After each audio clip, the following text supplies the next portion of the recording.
Hello, it's Mark Maxwell here, and you are watching the Legends. We're not a podcast, video podcast. What are we? What? I don't know. What, a vlog? it is a vlog. Is that what it is? I see. I wouldn't know this. I'm not young enough to understand those terms, Brooks. Sorry. I am here with the great Bill Keeling, who is the keyboardist for the band Caribou. You can look them up at caribouRocks.com. Welcome. Thank you. How are you? Glad to be here. I'm doing great. Listen, I grew up watching your band. I would come out to the state fair. There was a thing called the rock tent, or at least that's what we called it. That's right. LRS Rock Tent. And you guys, it was amazing. Well, thank you. It was amazing. And I was like, I'd stand there and go, I have to be that. And then my brother joins your band Correct. and plays drums with you guys. And Yeah. I'm like, I'm watching it and I'm thinking to myself, I've always wanted, I thought the two Keeling brothers, so I'll set this up, Bill and John Keeling playing the same band, Caribou, together. And I always thought the Keeling brothers and the Maxwell brothers should have a band together. You know, we've always thought the same thing. I'm It telling still you. hasn't happened. Well, it might. And we'll get Okay. the Jitley brothers in too. There you go. Let's bring the Jitleys in. We'll call it 3 sets. There we go. Boy, mine's never stops working. I know. It just never stops. So tell me about tell me, you and John grew up where? We did. We grew up in Louisville, Kentucky. We were born here. However, we moved to Florida with Mom and Dad for about 5 years.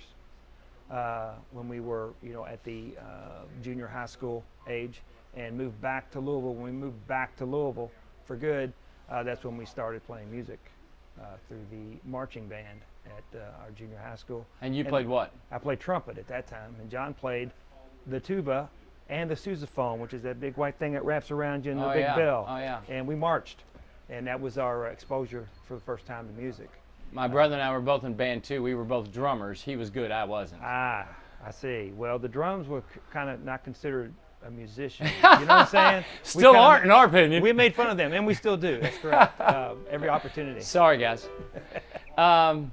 So you're in high school.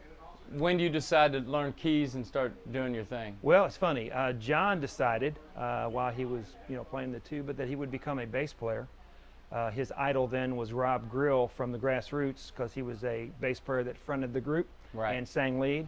That's what John wanted to be. I had no clue. He decided to be that and started learning to play the bass on his own. Bought a bass guitar out in the garage.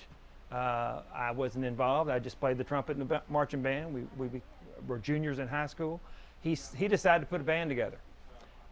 And he asked me, would you be my trumpet player and join the band? Right. He already had a drummer and a guitar player who I didn't even know. And I said, John, I already got a girlfriend. Why would I need a one? Well, he talked me into it. Why do I have to be in a band? I already have a girlfriend. And I joined as the trumpet player. And then we found a sax player. So we had a 2-piece horn section with drummer, bass player, and guitar player. And he decided to name it Caribou because we were big Chicago fans, Yes. horn band fans. No doubt. And I mean, serious Chicago fans. We wanted to be them bad. Right. Our first song list consisted of 28 Chicago tunes. Oh my God. We thought that's what you're supposed to do. Play songs that you liked. Yeah. Okay, well, we learned quickly that we needed Yeah, to you add don't to play our, songs you like. we had to, put some variety into our song list, and we did. But he named it Caribou because Chicago had done 5 or 6, 7 albums at the Caribou Ranch recording studio in Nederland, Colorado. Right, which I just saw a special on. It was amazing. Yeah, very cool. And I've been out there several times. Have you really? The recording studio is no longer. It burned in '85, but the ranch is still there, and you can get pretty close to it. The Walmart family bought it. However, that's what the band was named after. John named it Caribou after that recording studio to be close to Chicago. Right. And then we started adding players, and we got our first gig when we were seniors in high school. It was a wedding. Rocky was out, and we played that Rocky theme as our big opener. And it was kind of cool. And That song still gives me cold chills. I got to be honest with you. it makes me want to run. Me too. You know what I'm saying? It makes me want to do something, but it definitely. I'm not much of a runner, but I'm telling you, it's still an amazing song to me. Yeah, so. that was a big deal for us. And then it just flourished from there. John, of course, we went through different players as you do in a band, and our keyboard player quit. And when he quit, I said, well, I'll give it a try. And I started teaching myself. I took about nine months of private lessons. And then I said, I can do this. And of course, I'm not a virtuoso on the piano by any means. I can bang out the chords and I can pick up the Bon Jovi licks, right, and that kind of thing. And that's pretty much kind of keyboard player I am. And now it's grown back into a full-blown 8-piece horn band, right, which is what we've always wanted it to be. And it's working out pretty well. We're playing more than we ever thought we'd play at this age. That's fantastic. We really are. Hey, so let me ask you something too. When you were playing keys and you were playing trumpet at the time? Correct. When did you stop doing that? When we found a really, really good trumpet player. Really? Yeah, and Okay. I thought I'm going to dedicate myself to the keys all the time, let him do the horn thing and lead the horn section. Since then, we've, of course, changed out horn players, and now we have a great horn section. Kevin, Spencer, and Terry. Terry's our trombone player, been with us 17, 18, maybe 20 years now, and he now leads the horn section. Caribou's been together, so how many years? We're in our 45th. Unbelievable. Yeah. 45 years. See, you can do this. Anybody can do this. You just got to get in, realize your brand. That's the smart thing that you guys did and the Wolf Brothers did that I didn't do. I didn't take a brand and build on it forever, right? Now, I have been for the last 11 years with the Crashers, but Right. pre that, I had multiple other bands, and I should have just grabbed one name and kept it all of my life. I think that's the smartest thing in the world. But when you guys were going through the brands, every time you had a brand, Yeah. you made the most of it and you did it the best. Well, we tried. Every time you guys did that, it was a new invention, it was a new thing, and everybody wanted to see it because it was always good. Well, thank So you. I appreciate when it had your and Max's name on it, it was Yeah. always good. Well, thanks. Yeah, well, my name, not so much Max.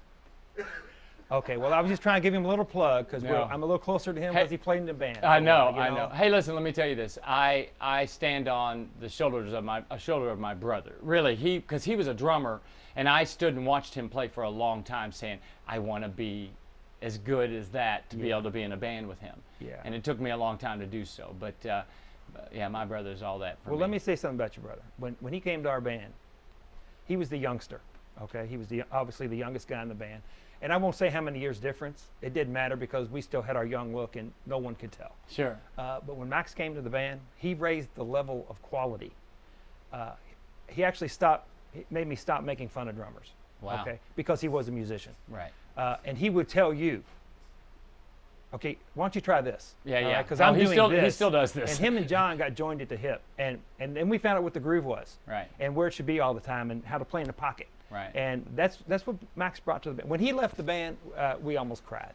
Oh, It just was don't that- talk about that Max. good. That Okay. good. Enough Look, about come Max. on. Okay. I So- mean, I like him and all, but Yeah. I've had to deal with him being great all my life. Okay. And I got to make out a check. So how do I send it to him to Yeah, get it to I think he's going to actually send one to you today. Is what's going to happen. Hey, so I do want to ask you this. Sure. You guys have been doing this for a long time. There's been so many cool people that you've played with over the years. That's something that you've been blessed with. Oh, yeah. And you guys have always had cool gigs. I used to watch you at the Toy Tiger back in the day. I have goosebumps because I'm remembering moments that you guys were playing, and I was just like, I can't believe they're doing this song, or because you would do a lot of songs that some people couldn't do at all. Yeah, we tried to keep it at that level. Oh. And those are the days when you could play 6 and 7 nights a week. Right. Now, we all had full-time jobs. I don't know how we pulled this off, but we would work our 8, 10-hour day jobs. And then we'd play at the Toy Tiger or the Garage Club or Rascals for the next 6 or 7 nights. Right. And get a couple hours sleep maybe, and then back to the day job, and then try to grab a nap before Could you we imagine started that? at 9. I mean, seriously, nowadays people don't even know what it's like to really even play 2 nights in a row That's anymore. correct. You don't. But back in the day when I grew up, these guys played 6 nights a week. That's what they did. My dad did it, and I would only hope that could come back to be. I know that. I just talked to a guy down at Parlor Pizza, and they're doing acoustic things, and they're going to do Thursday, Friday, Saturday, Sunday. That's good. And I'm like, That's this is good. fantastic. We're getting there. Yeah, we are. So, We're getting there. so hopefully that will happen again. I do want to ask a couple things before we go away from anything. But speaking of day jobs, Yeah. both you and your brother became police officers in Louisville. We did. Yeah. When was that? What years? 1989, I joined the police department. which was what I wanted to do since I was 12, because our older brother was a police officer, which used to come by the house, and we, our brother's here, the cop, That's and we awesome. get excited. So in '89, I decided, well, if I'm going to do it, I need to do it now. Right. I took some time away from the band, was a booking agent actually at the time, and joined the police department. 6 months later, John did the same thing. And then after we got our feet good and solid on the department, the band started up again, and we've been continued ever since. And then you became a detective? I did, 3 years in. John did as well, 3 or 4 years in. I was a detective most of my career. But John had a thing.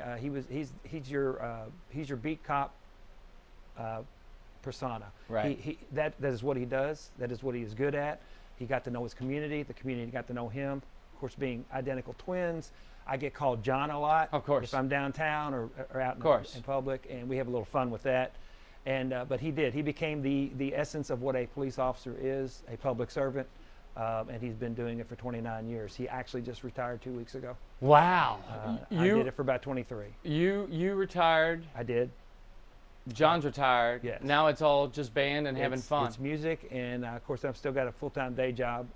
Has nothing to do with the band, but yeah. And we're really amazed at how much playing we're doing. That's fantastic. At this age, and of course we're in that genre of, it's called oldies, and I'm proud of it. Sure. But Own it. You know what? The crowd appreciates music and Yeah. appreciate good writing and good music, and we're just having a great time. Yeah. Well, there it is. Bill Keeling.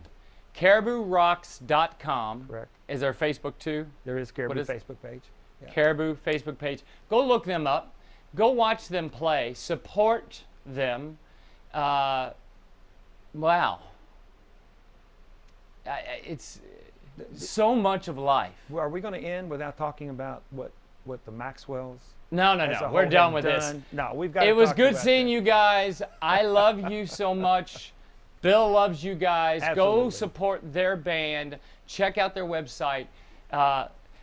You're going to learn something from these guys when you go watch. I got to tell you this. I remember the joy that I thought that you guys had as a band on stage. And I remember that. Like, I thought, they're having a lot of fun, right? And I was watching it going, man, and so they still do. You go see them, man, they're having fun. And I appreciate you.